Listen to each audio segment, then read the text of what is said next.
بہت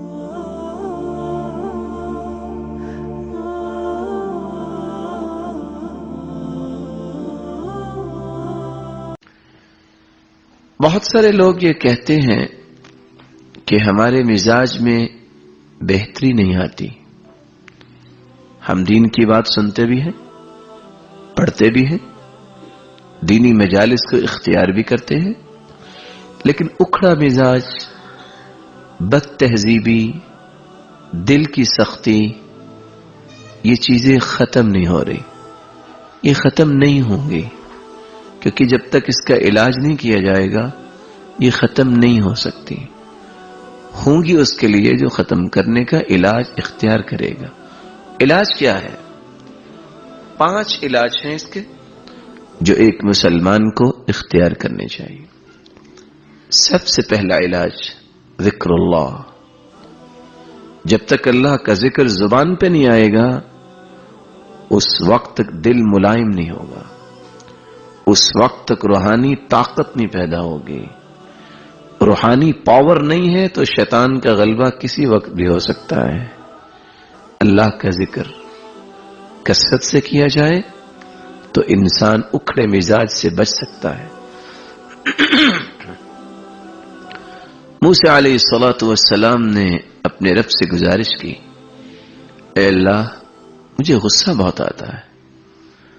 تو جواب ملا، جب غصہ آئے تو تم میرے ذکر میں مشغول ہو جایا کرو، تمہارا غصے پہ کنٹرول بھی ہوگا اور شیطان کے وسوسوں سے بھی تم بچ جاؤ گے.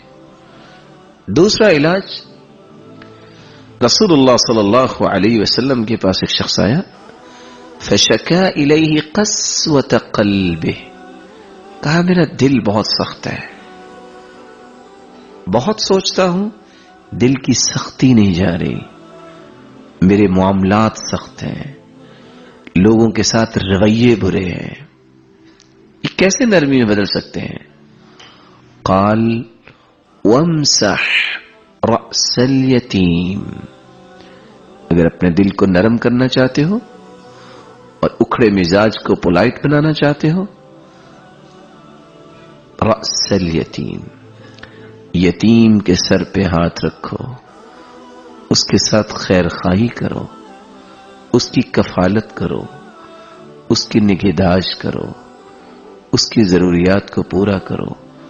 اور رسول اللہ صلی اللہ علیہ وسلم نے فرمایا تھا، انا وکافر الیتیم ہکذا فی الجنہ. جس سے 2 انگلیاں آپس میں ملی ہوئی ہیں، قیامت کے دن میں اور جو کفیل بننے والا ہے یتیم کا، وہ جنت میں اس طرح کھڑے نظر آئیں گے. کیسے ہو سکتا ہے کہ کل قیامت کو اسے رفاقت نبوی نصیب ہونی ہو اور پھر اس کا مزاج درست نہ ہو؟ ممکن نہیں. اس لیے دوسرا علاج، اللہ کے ذکر کے بعد جب تک وہ یتیموں کے ساتھ ان کا سہارا نہیں بنتا اور ان کی سرپرستی نہیں کرتا، یہ شکایت دور نہیں ہو سکے گی. تیسرا علاج، رسول اللہ صلی اللہ علیہ وسلم نے فرمایا، من كان يؤمن بالله واليوم الآخر فليقل خيرا او ليصمت. اللہ پر ایمان، آخرت پر ایمان اس شخص کا ہوتا ہے جو بات کرتا ہے تو اچھی کرتا ہے، وگرنہ خاموش.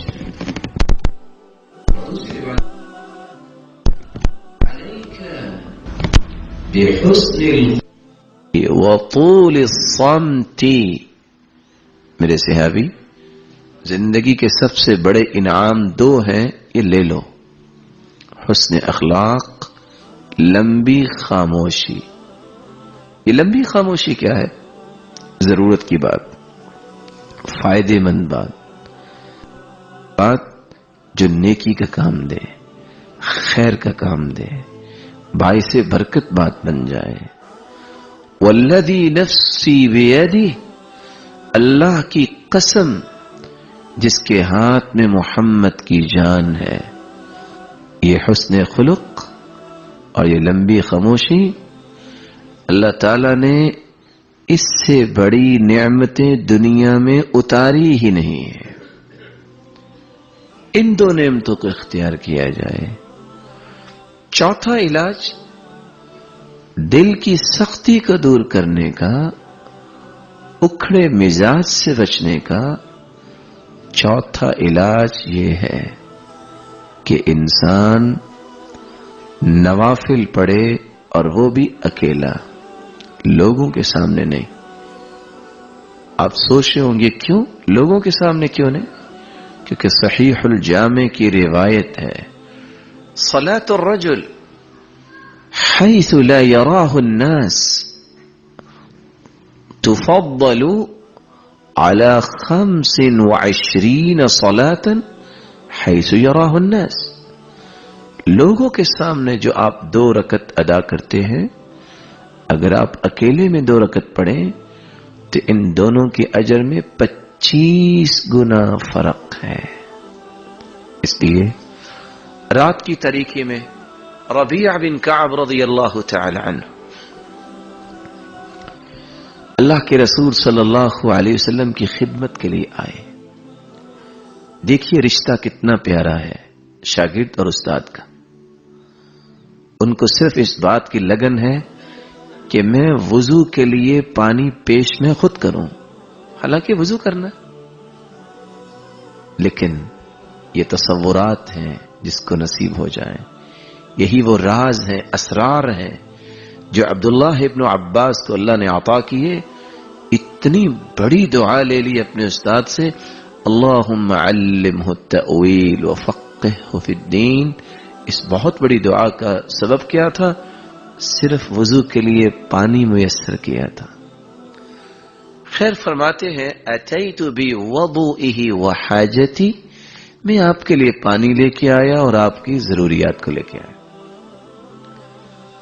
آپ نے جب دیکھا کہ اتنی لگن ہے شاگرد میں، اتنی چاہت ہے دین کی، تو رات کی تاریکی میں فرمایا سل، میرے شاگرد کیا چاہتے ہو، میں تمہارے لیے دعا کر دوں. قال اسألك مرافقتك في الجنة. سرتاج رسول، یہ نسبت اور یہ قسمت مجھے بہت پیاری لگ رہی ہے. آپ مخدوم ہوں، میں خادم ہوں. مجھے یہ رفاقت بہت عمدہ لگ رہی ہے. میرے لیے دعا کر دیجئے کہ جنت میں بھی یہی ماحول نظر آئے کہ میں آپ کی خدمت پر مامور ہوں. رسول اللہ صلی اللہ علیہ وسلم نے جب یہ عظیم خدمت اپنے شاگرد کی تو کیا فرمایا؟ او غیر ذلك، کچھ اور بھی چاہیے؟ قال هو ذاك یا رسول اللہ صلی اللہ علیہ وسلم. کتنے عمدہ وہ لوگ تھے.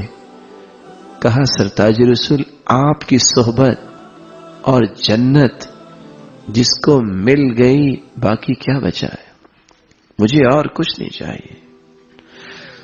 فرمایا فأعنی علی نفسک بکثرت السجود.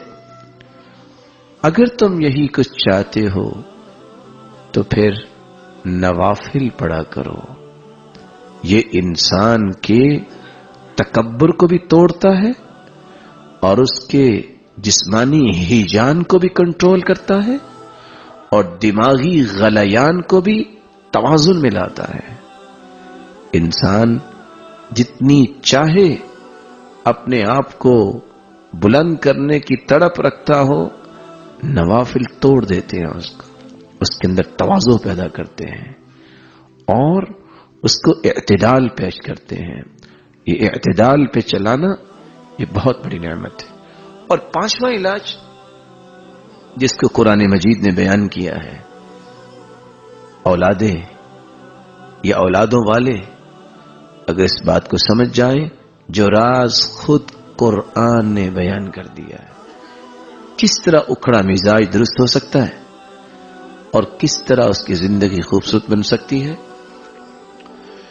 وَبَرًّا بِوَالِدَتِي وَلَمْ يَجْعَلْنِي جَبَّارًا شَقِيًّا والسلام علي يوم ولدت ويوم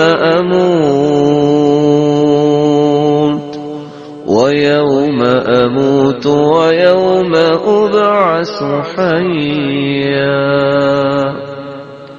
والسلام علي يوم ولد. عیسیٰ علیہ الصلوۃ والسلام اللہ کے پیارے پیغمبر ہیں، لیکن کیا فرما رہے ہیں؟ وَبَرًّا بِوَالِدَتِي، اللہ نے مجھے اپنی والدہ کا فرما بردار بنا کے بھیجا ہے. وَلَمْ يَجْعَلْنِي جَبَّارًا شَقِيًّا، نہ میں بدبخت ہوں نہ میں جابر بننا چاہتا ہوں. جباری طاقتیں، بدبختیاں آتی اس وقت ہیں جب والدین انسان کے خوش نہ ہوں. السلام علی، اللہ نے تو مجھ پہ سلامتی بھیجی ہے. یوم ولدت و یوم اموت و یوم ابعث حیا. یہ سلامتی کس چیز سے؟ ہر قسم کی سلامتی سے نوازا ہے، اور اس کا اثر راز کیا ہے؟ وَبَرًّا بِوَالِدَتِي، اللہ نے مجھے فرما بردار بنایا ہے ماں کا. یہ 5 علاج جو اختیار کر لے اپنی زندگی کا رخ چینج کر سکتا ہے، زاویہ چینج کر سکتا ہے.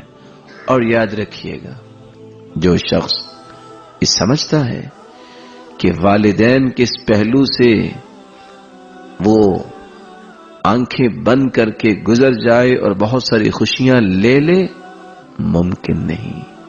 کچھ اللہ کے فیصلے ہیں جو نافذ ہوتے ہیں. اللہ کے فیصلوں کے سامنے کوئی رکاوٹ نہیں بن سکتی. فعال لما یرید، جو اللہ رب العزت چاہتے ہیں اس کا نفوذ ہوتا ہے، تنفیذ اسی فیصلے کی ہوتی ہے جس کو اللہ نے چاہا.